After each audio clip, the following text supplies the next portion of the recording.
Je tiens d'abord évidemment à vous remercier de votre invitation à intervenir donc dans le cadre de cette journée d'études.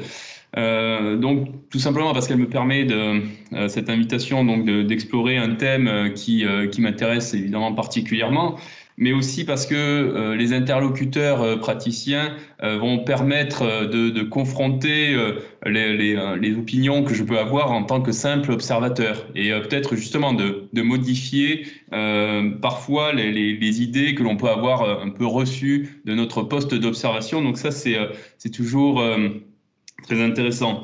Pour ce qui est du petit retard d'aujourd'hui, figurez-vous que pendant qu'il y avait quelques ratés à l'allumage, moi, ma box a lâché à la maison, donc j'ai dû me reconnecter en catastrophe. Donc ça tombe finalement pas si mal, parce que je crois que ça aurait été en plein milieu de mon intervention au regard du timing. Donc finalement, un mal pour un bien. Voilà, donc j'espère que tout va bien tout va bien se passer. Donc c'est de Toulouse que j'interviens à ce colloque d'Orléans.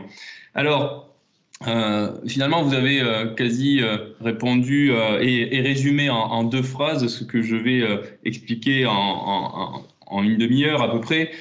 Donc déjà, la question initiale qui convient de se poser, enfin, et qui, au regard donc de l'articulation de la journée d'études, c'est les sources supralégislatives donc de l'aménagement commercial, frein ou encouragement. Alors c'est la question que l'on peut se poser par la combinaison des titres donc de la contribution qui m'a été confiée et aussi de la matinée dans laquelle elle s'insère.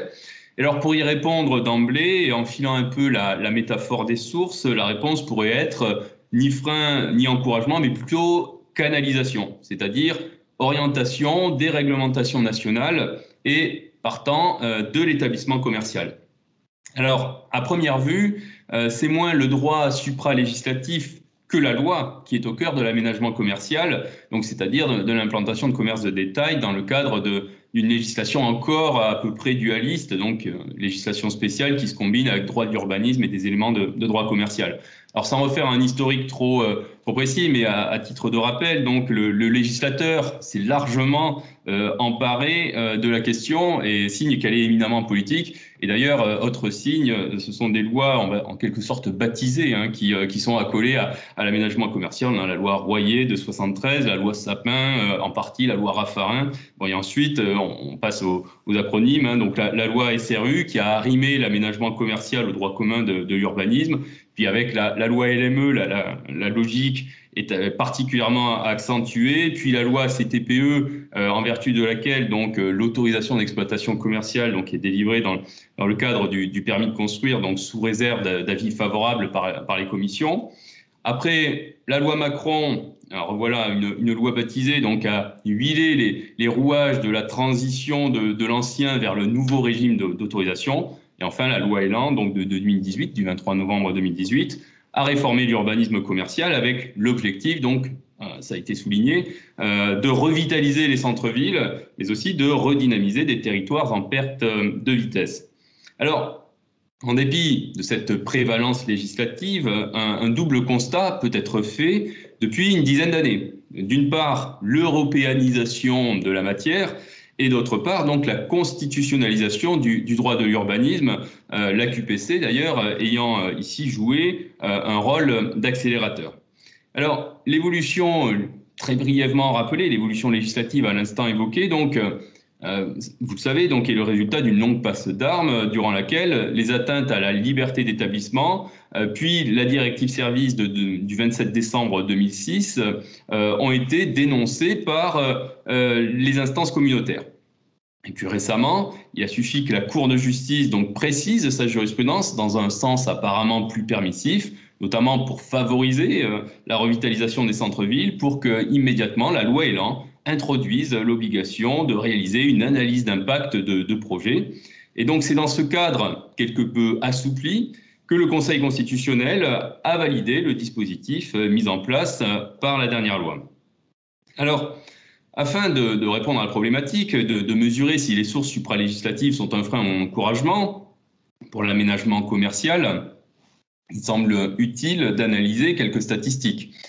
Donc, le recul des surfaces autorisées par les commissions s'est amorcé à la fin des années 2000 et s'est accéléré durant les années 2010, peu près au moment où justement la question c'est, on va dire, européanisée, si on peut dire ça comme ça. Donc, est-ce qu'il y a une corrélation? Donc, à partir de 2015, on sait que les surfaces autorisées donc, s'établissent autour de 1,5 million de mètres carrés. Et parallèlement, le taux d'autorisation des dossiers déposés donc, est en quelque sorte s'est amélioré. On est passé de 70% en 2016 à 85% en 2019.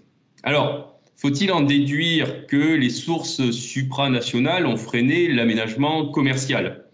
Alors selon moi, la réponse doit être contrastée ici parce que simplement derrière les textes, derrière les chiffres, il ne faut pas oublier quelles sont les dynamiques profondes qui les animent.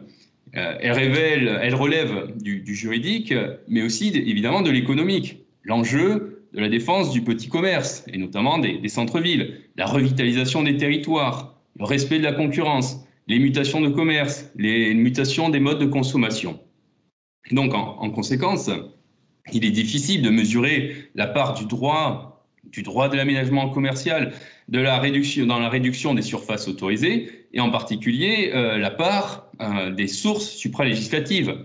Parce que lorsqu'on regarde un peu les commentaires du milieu, notamment de la promotion du commerce, il est estimé que le marché est aujourd'hui mature, en raison d'une meilleure qualité des dossiers déposés qui vont anticiper le contrôle des commissions, d'une moindre demande de développement des enseignes, d'un coût élevé de réalisation, et la majorité des consommateurs aujourd'hui se dit satisfait de l'offre commerciale, donc c'est la baisse de demande client, se rabat sur la vente à distance, et en parallèle, le taux de vacances commerciales ne cesse d'augmenter. Donc il n'est pas certain qu'à contexte constant, c'est-à-dire si le marché continuait à ne pas être mature, que les surfaces aujourd'hui autorisées auraient autant diminué. Et donc prétendument, grâce aux droits de l'aménagement commercial et en particulier encore grâce aux sources supralégislatives. Donc, à partir de ce constat un peu décourageant, je pourrais très bien dire, bon, ben, c'est difficile de répondre à la question et mon intervention s'arrête là. Alors, évidemment, non. Il faut préciser, il faut reformuler l'interrogation initiale. Donc, frein ou encouragement, c'est pas simplement en termes quantitatifs, moins autorisés, que cela doit être envisagé, mais évidemment aussi en termes qualitatifs, mieux autorisés. Mieux autorisés, et donc il devient possible dans cette mesure d'identifier le rôle des sources supralégislatives. Alors, sans conteste, les libertés économiques, la liberté d'établissement, ça a déjà été souligné par François Prié, la liberté d'établissement, donc dans sa formulation issue du droit de l'Union, dans une mesure moindre, la liberté d'entreprendre, dans sa version interne et constitutionnelle, donc sont les sources importantes de la mutation de l'aménagement commercial. Alors, en effet, au fondement, on va dire économique et concurrentiel des origines, a été substitué un socle plus large, plus euro-compatible, si l'on peut dire, celui donc de l'aménagement urbain. Et alors, comme souvent, et certainement malgré lui, les objectifs multiples assignés au droit de l'urbanisme en font le corpus juridique le mieux armé pour répondre à une telle problématique. Et donc, il va le faire, ce droit de l'urbanisme, avec ses qualités, et évidemment, ces qualités qui sont aussi ses défauts, c'est-à-dire pour le dire pudiquement, une grande subtilité et qui en réalité est une grande complexité qui va déconcerter évidemment le commerçant, le promoteur, le requérant, l'élu local, il faut l'avouer aussi, l'observateur. Alors, ça c'est un premier constat, les libertés économiques évidemment jouent un rôle essentiel. Alors sont-elles les seules sources supralégislatives de cette mutation? Alors elles en sont les principales. Parce que, d'une part, donc en matière processuelle, alors que je vais entendre au sens large, j'y reviendrai tout à l'heure, la composition, et ça a été aussi souligné, la composition des commissions d'aménagement a été maintes fois modifiée pour garantir leur impartialité et satisfaire notamment aux exigences de la directive service. Donc, par ailleurs, la procédure qui est suivie devant la Commission nationale a aussi pu être interrogée plusieurs fois, au regard de l'article 6.1 de la Convention européenne des droits de l'homme. Alors bien apparemment assez resserrée, cette problématique est importante pour assurer la qualité des autorisations qui seront à terme délivrées. En outre, il semblerait, on va dire, inopportun de minorer évidemment le rôle joué par le droit de l'environnement sur la limitation des surfaces artificialisées. Et cette matière, on le sait, prend historiquement sa source dans le droit international, communautaire et constitutionnalisé dans la charte de l'environnement. Donc il paraîtrait assez logique de rechercher dans le droit supralégislatif de l'environnement une source pour l'aménagement commercial. Alors il y aurait certainement des pistes à explorer, mais ce n'est pas la voie que je vais suivre dans ce présent exposé, parce que le droit de l'environnement, sa mise en œuvre à travers le principe du développement durable, est largement protégé, alors pas tant au niveau supralégislatif qu'au niveau du législateur, par la loi. Donc je vous renvoie à l'article L101-2 du Code de l'urbanisme, je vous renvoie aux dispositions du Code de l'environnement, notamment en matière de compensation écologique, qui sont souvent opposées aux projets commerciaux. Le Code de commerce lui-même, hein, dans le cadre des critères donc, sur lesquels se prononcent les commissions, donc, évoque ce développement durable. À l'heure actuelle, la loi, donc, le projet de loi climat, donc, prévoit des dispositions importantes en matière de zéro artificialisation des sols. Et donc, c'est un tropisme essentiellement législatif ici, qui est confirmé par la charte de l'environnement elle-même dans son article 6, qui consacre un véritable principe d'intégration, suivant lequel donc, le législateur doit prendre en compte les intérêts environnementaux au sein de législation. Donc, a priori, c'est plutôt du côté de la loi qu'il faut regarder plus qu'aux sources supra-législatives. Donc, c'est du côté de la loi qu'il faut regarder pour déceler la véritable source environnementale, en quelque sorte, du droit de l'aménagement commercial. De mon point de vue, la source est trop souterraine pour être frontalement traitée ici. Donc, dans le cadre de cet exposé, c'est essentiellement à travers le prisme des libertés économiques que sera envisagée donc l'importance des effets des sources supralégislatives donc sur la mutation alors de l'urbanisme commercial des origines, de cet équipement commercial, on va dire ça comme ça, donc relevant d'une logique strictement économique, vers l'aménagement commercial. Et donc cette mutation s'est accompagnée d'une complexification de l'état du droit. Ici, je vous renvoie à l'article L752-6 du Code de commerce, hein, qui s'est particulièrement rallongé. Et donc, une complexification qui va faciliter la nuance, l'invocation de l'intérêt général, les jeux d'exception, permettre de mieux s'accommoder des règles, mais aussi d'affiner le processus d'autorisation de commerce. Et donc, sur le terrain, et c'est peut-être le plus important, donc, on est censé ainsi favoriser un saut qualitatif vers le mieux autorisé l'établissement de commerce. Et donc, dans un premier temps, je vais examiner l'articulation de la liberté d'établissement avec l'autorisation commerciale, puis, dans un second temps, une affluence vers la planification et les droits processuels, évidemment en essayant de ne pas empiéter sur les interventions qui feront suite à la mienne. Donc, en premier lieu, l'autorisation d'exploitation commerciale aux prises avec la liberté d'établissement. Alors, la protection de la liberté d'établissement, donc c'est-à-dire cette possibilité d'accéder de manière permanente aux activités non salariées sur le territoire d'un autre État membre, impose d'encadrer strictement les régimes d'autorisation d'exercer une activité économique et en particulier commerciale. Alors, ici, ça a été souligné, je vous l'ai déjà dit en introduction, mais on va l'examiner plus précisément. La législation française s'est attelée au droit de l'Union, dans un premier temps, on va dire assez rigoureux, apparemment assez rigoureux, mais plus permissif à l'égard notamment de l'aménagement urbain. Donc d'une part, première réflexion ici, une législation à la remorque du droit de l'Union. Donc, bref rappel historique, donc qui met en lumière le rôle prééminent joué par la liberté d'établissement dans l'évolution de la législation française relative à l'autorisation commerciale. Et donc la protection de cette liberté donc bénéficie de celle à la fois du traité renforcée par la directive service et donc qui explique l'état de notre droit positif. Donc, ce sont des choses connues, mais c'est à la suite d'une plainte déposée par le groupe allemand Aldi que la Commission a adressé à la France en juillet 2005, donc une mise en demeure donc, sur les lois Royer et Raffarin. Et donc, selon elle, les critères d'autorisation reposaient sur des considérations économiques, établissaient un traitement discriminatoire et étaient délivrés donc, par des commissions qui comportaient des concurrents, c'est-à-dire les représentants des chambres consulaires.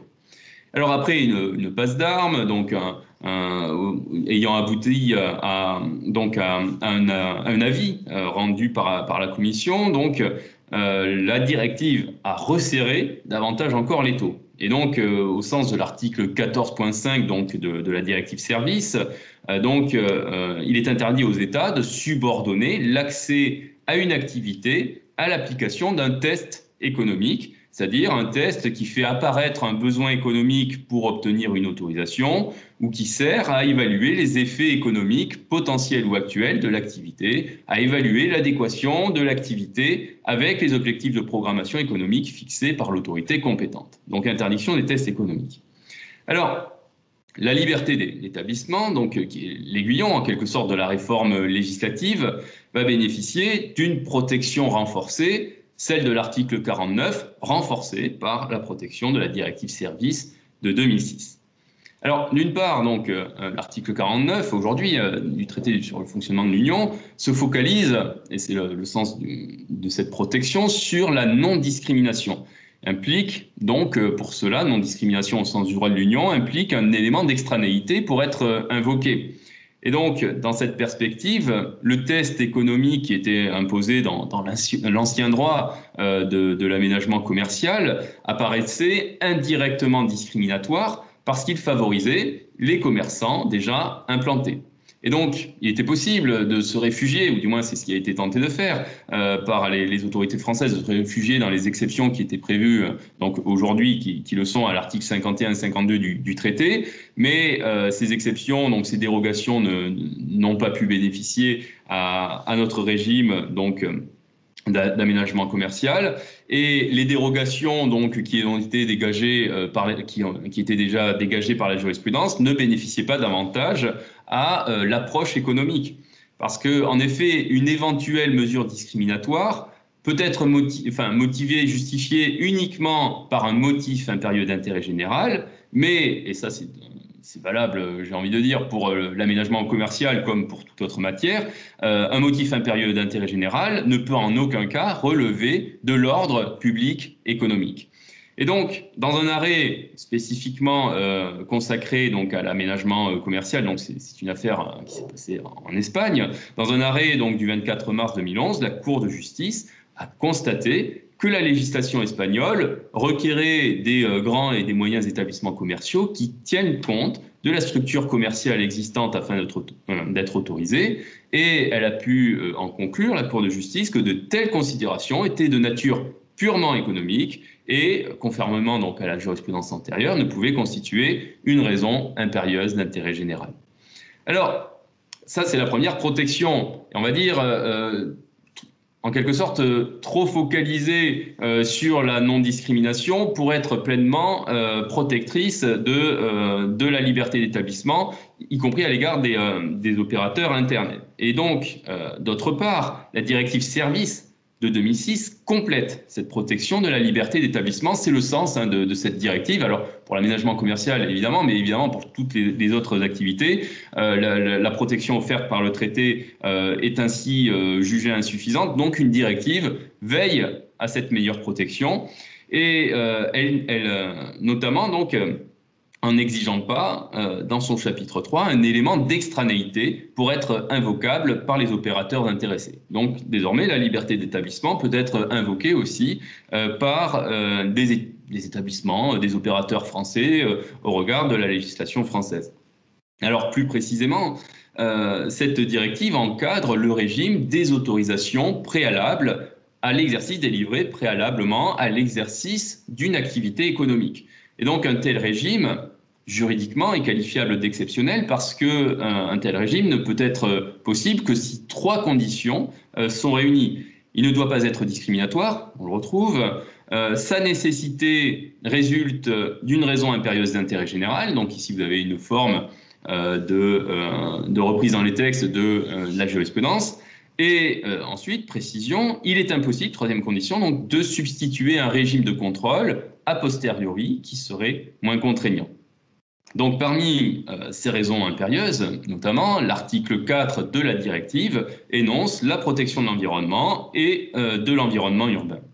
Et donc c'est la raison pour laquelle notre législation, à partir de la loi LME de 2008, a fait glisser la procédure de l'autorisation d'exploitation commerciale en dehors de l'ordre public économique tel qu'il était pensé depuis les origines. Donc elle promeut une logique plus urbanistique à travers des critères décisionnels de l'aménagement du territoire, du développement durable, mais aussi de la protection du consommateur.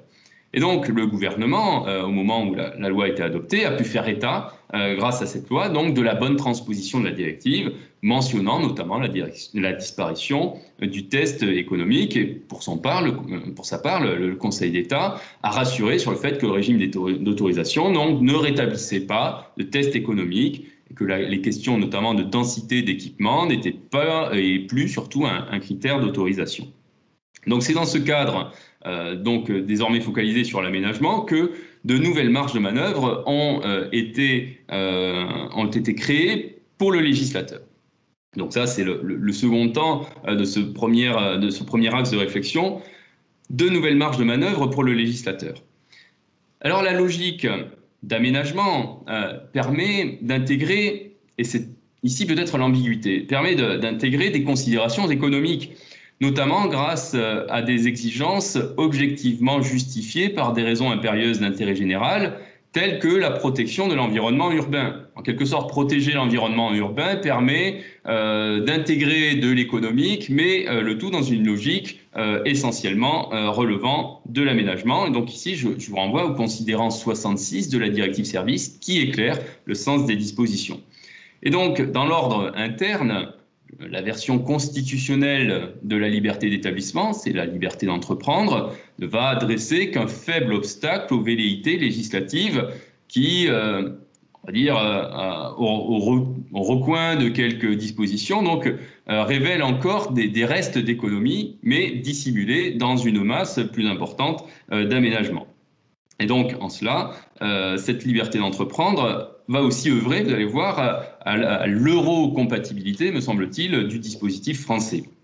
Alors, aujourd'hui, donc vous le savez, l'article L752-6 du Code de commerce a intégré de nouveaux critères en considération desquels les commissions, donc départementales, se prononcent. Donc, je ne vais pas évidemment ici entrer dans le détail, mais simplement rappeler qu'ils ont été regroupés dans deux rubriques en 2008, donc l'aménagement du territoire et le développement durable, puis une troisième rubrique, la protection des consommateurs, très euro-compatible elle aussi, et on va y juxtaposer donc à titre accessoire la contribution du projet en matière sociale à partir de 2014. Et puis dans chaque rubrique, on va enrichir ce qu'il faut potentiellement entendre, notamment par aménagement. Et donc depuis la loi Elan, pour s'en tenir à cet apport-là, la catégorie aménagement du territoire donc, comprend la préservation, la revitalisation du tissu commercial des centres-villes. Et par ailleurs est désormais exigée la fameuse étude d'impact du projet sur le centre-ville et l'emploi, laquelle doit essayer donc de résorber les dents creuses, c'est l'objet, les dents creuses commerciales en quelque sorte, en envisageant la possibilité d'implanter le projet dans une friche de centre-ville ou à défaut donc de périphérie. Alors, la logique d'aménagement, selon moi, apparaît comme un moyen assez efficace de s'accommoder de l'interdiction du test économique. Quand on regarde les rapports annuels de la Commission nationale, les exemples sont assez multiples où des projets sont évalués au regard de leur impact, donc évidemment sur la vitalité des centres-villes, mais à travers le prisme de l'impact sur les commerces aussi des centres-villes. Et donc des projets sont envisagés, encore une fois, à travers ce prisme principal de la protection des centres-villes, mais ce qui ne me semble pas, et ça c'est donc donc des professionnels ici, nos interlocuteurs qui pourront me le confirmer, ce qui ne semble pas totalement exclure une approche économique. Par exemple, j'ai pu trouver des cas donc dans le rapport annuel donc, où l'absence d'augmentation de la demande dans une zone de chalandise était combinée avec la fragilisation des commerces de proximité, donc pour donner lieu à une évaluation par la CNAC, par la Commission nationale. Donc, alors évidemment, derrière, c'est étroitement lié à l'animation des centralités urbaines, mais tout cela me ressemble particulièrement économique, malgré tout. Donc, ce rattachement à la logique d'aménagement permet à une telle approche de passer, ou du moins, il me semble que ça permet, mais de passer sous les radars du droit de l'Union. Alors, les requérants, évidemment, ont saisi le Conseil constitutionnel d'une QPC où ils ont présenté l'étude d'impact comme une forme de réminiscence de l'ancien test économique, donc qui violerait, alors au sens du droit interne, la liberté d'entreprendre, qui n'est pas exactement la même chose que la liberté d'établissement, donc liberté d'entreprendre qui est protégée à l'article 4 de la déclaration de 1789. Et alors, quand il s'est prononcé, le Conseil constitutionnel a appliqué un raisonnement en deux temps, j'ai envie de dire très classique, au regard de la liberté d'entreprendre telle qu'il la protège au sens de l'article 4. Et protéger, c'est un bien grand mot dans la jurisprudence du Conseil constitutionnel en la matière.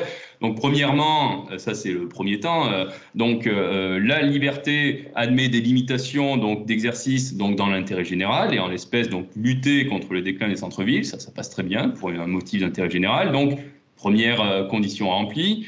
Secondement, la proportionnalité de la mesure à l'objectif poursuivi. Et encore une fois, le Conseil constitutionnel admet assez facilement les proportionnalités des atteintes, et en l'espèce, ça s'est évidemment vérifié. Le nouveau critère, alors notamment pourquoi ça a été vérifié en l'espèce, le nouveau critère établi par la loi Elan, c'en est un parmi d'autres. Et les dispositions contestées ne vont pas subordonner la délivrance de l'autorisation à l'absence de toute incidence négative sur le tissu commercial des centres-villes.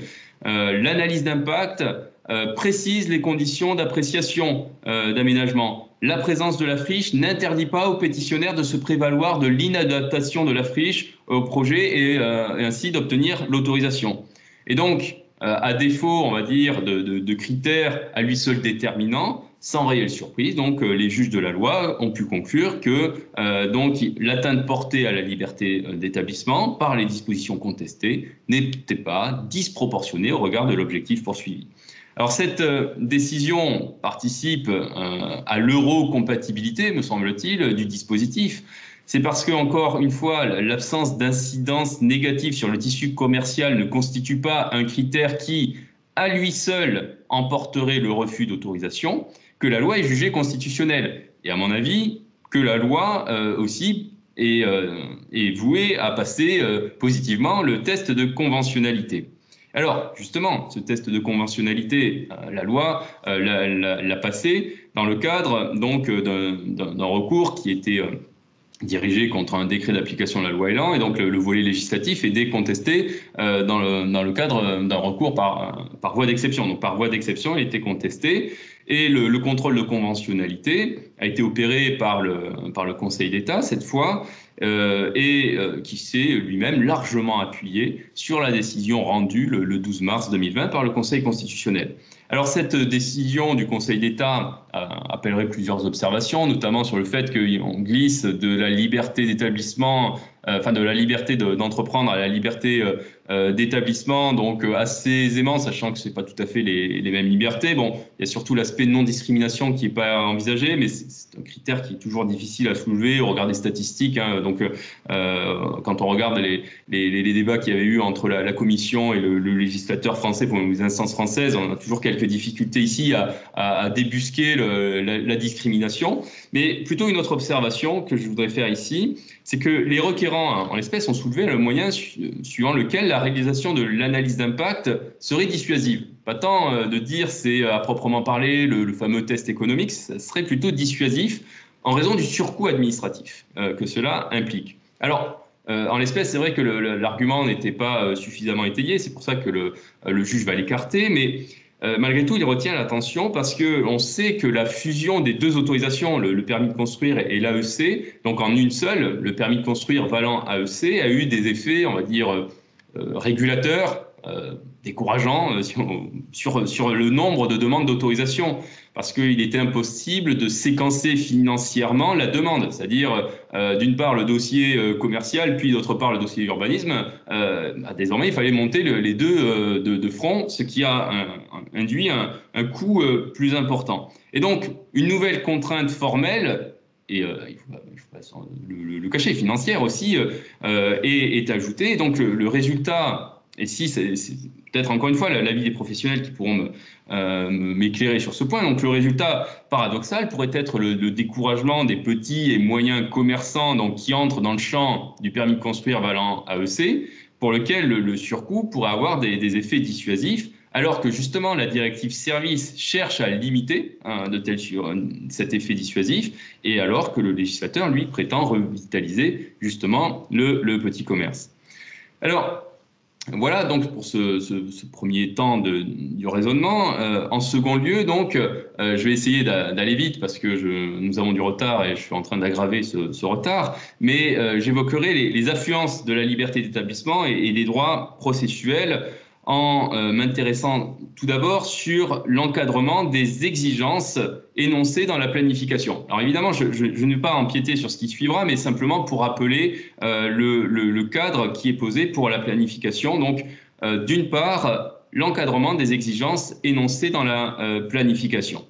Alors, la jurisprudence récente de la Cour de justice a élargi l'emprise du droit de l'Union et de la directive service, donc sur l'aménagement commercial, le faisant passer de l'encadrement de l'autorisation à l'encadrement donc de la planification, donc dans un arrêt Visser rendu le 30 janvier 2018. Donc le lien est noué entre cette directive service et la protection de la liberté d'établissement et la planification grâce à la notion d'exigence. Alors, comment est-ce que la Cour est parvenue à ce résultat?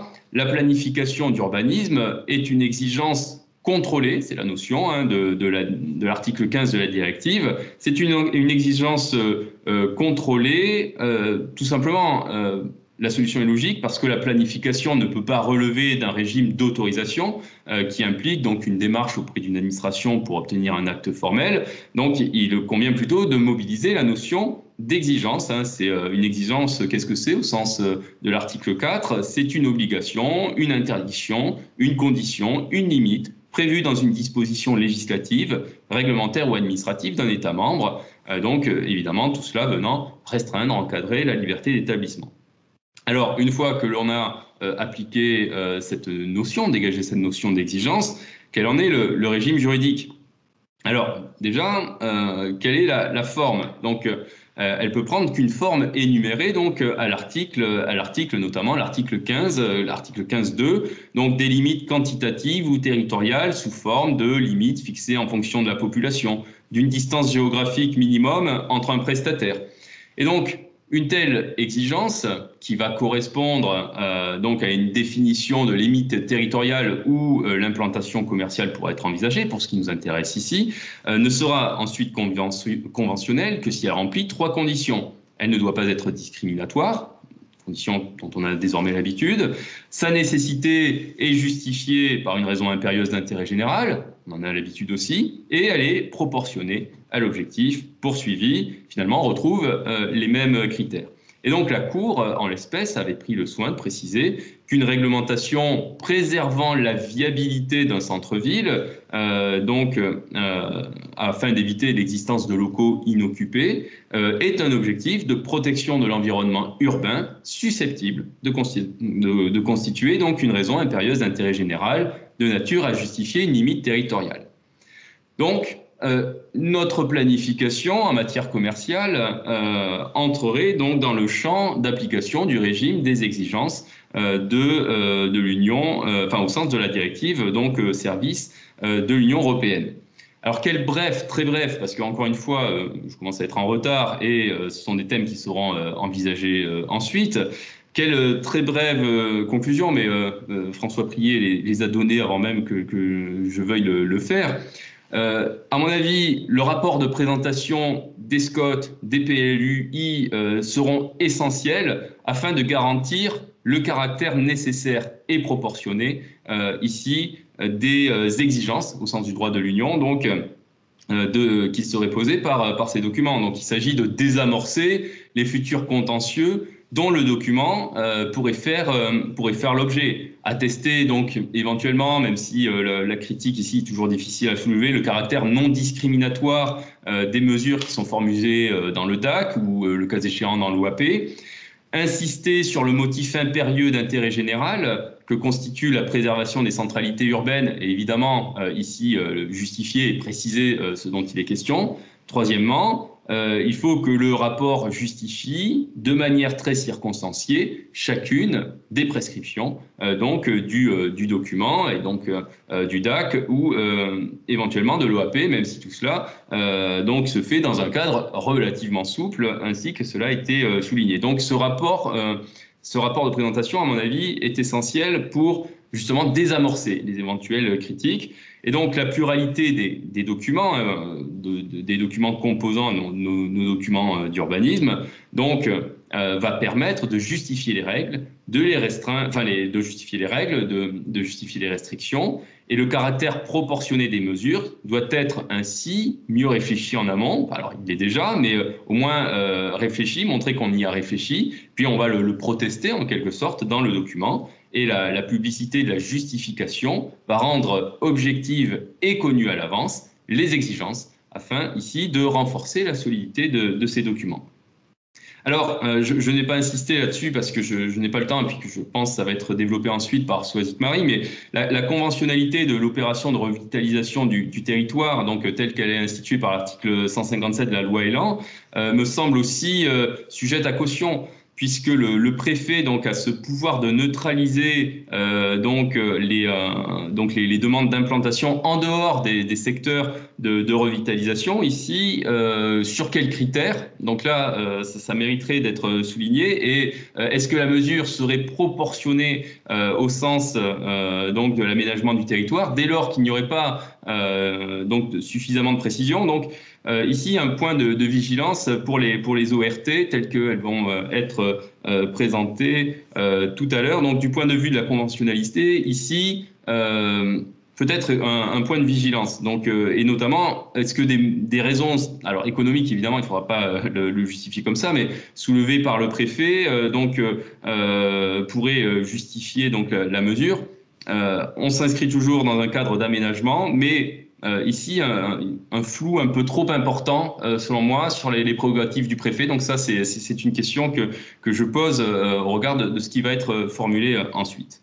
Et donc, je vais finir très brièvement, parce que j'ai évidemment déjà trop dépassé le temps qui m'était accordé, par le dernier point, le second temps de cette deuxième partie, de ma présentation. Donc, un encadrement processuel sujet à caution. Alors, processuel, je vais l'entendre de manière large, c'est-à-dire évidemment les différents droits, les différentes garanties qui bénéficient aux parties à un procès, et de manière un peu plus doctrinale et constructive, le process de l'autorisation commerciale, quelle est la méthode suivie pour autoriser. Donc sur ce process, c'est plus précisément l'avis. Force est d'admettre que la question de la composition des commissions, en particulier donc des commissions départementales, a fait l'objet de rebondissements qui ne sont d'ailleurs pas terminés, puisque donc la Commission européenne avait dénoncé la présence des potentiels concurrents à travers la présence des membres des CCI, et la directive service de 2006 formalise précisément cette interdiction. Alors la loi, à partir de la loi LME, on a exclu les représentants des CCI, la part des représentants des élus locaux est devenue majoritaire, et la logique a été confirmée. Néanmoins, avec la loi Elan, les représentants des CCI font leur retour au sein des commissions départementales, mais sans prendre part au vote. Ils vont présenter. Alors là, encore une fois, c'est une question que je soulèverai auprès des praticiens. Donc, ils présentent la situation du tissu économique dans la zone de chalandise pertinente et l'impact du projet sur le tissu économique. Donc là, une question préjudicielle a été posée par le Conseil d'État sur le point de savoir si cette participation était contraire ou non à l'article 14.6 de la directive. Selon moi, au regard du fait que la dimension, on va dire, économique est une composante importante de la dimension aménagement, est-ce que donc l'avis qui est donné, voilà, et ça il faut voir en pratique comment ça se passe, est-ce que cet avis qui est donné emporte la décision, dans quelle mesure ou pas, donc ici il peut y avoir un véritable point d'interrogation.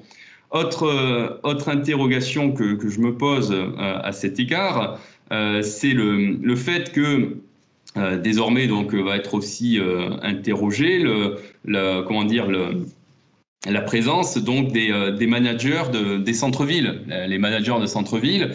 Quel est leur rôle précis? Est-ce que eux-mêmes, au regard donc de leur présence auprès donc des opérateurs de commerce déjà implantés, est-ce que leur impartialité est elle aussi ne mérite pas, alors non pas leur impartialité, mais du moins la présence ne fait pas peser un risque d'interrogation sur l'impartialité des décisions qui sont rendues, même si elles peuvent très bien l'être en l'espèce. C'est l'apparence ici de partialité qui peut être interrogée.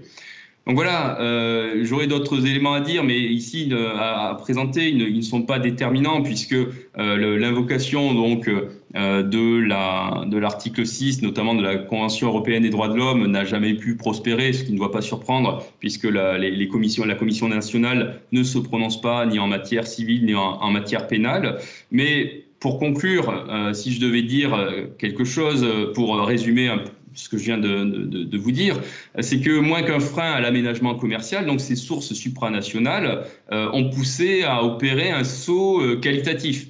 Alors le passage de la logique économique à la logique d'aménagement n'exclut pas tout risque d'inconventionnalité, tant il me semble que l'économique a tendance à rejaillir au détour de tel ou tel autre dispositif. Et par ailleurs, donc, si elles ont été un moteur de l'évolution, la véritable réussite de l'aménagement commercial, et cette réussite depuis les origines espérées, donc, ne sera réellement possible que si les acteurs locaux se saisissent pleinement des outils qui sont mis à leur disposition, DAC, OAP, ORT, mis à leur disposition par le législateur. Et je fais la transition avec la présentation qui va suivre. Derrière le législateur, évidemment, c'est l'État qui reste toujours présent.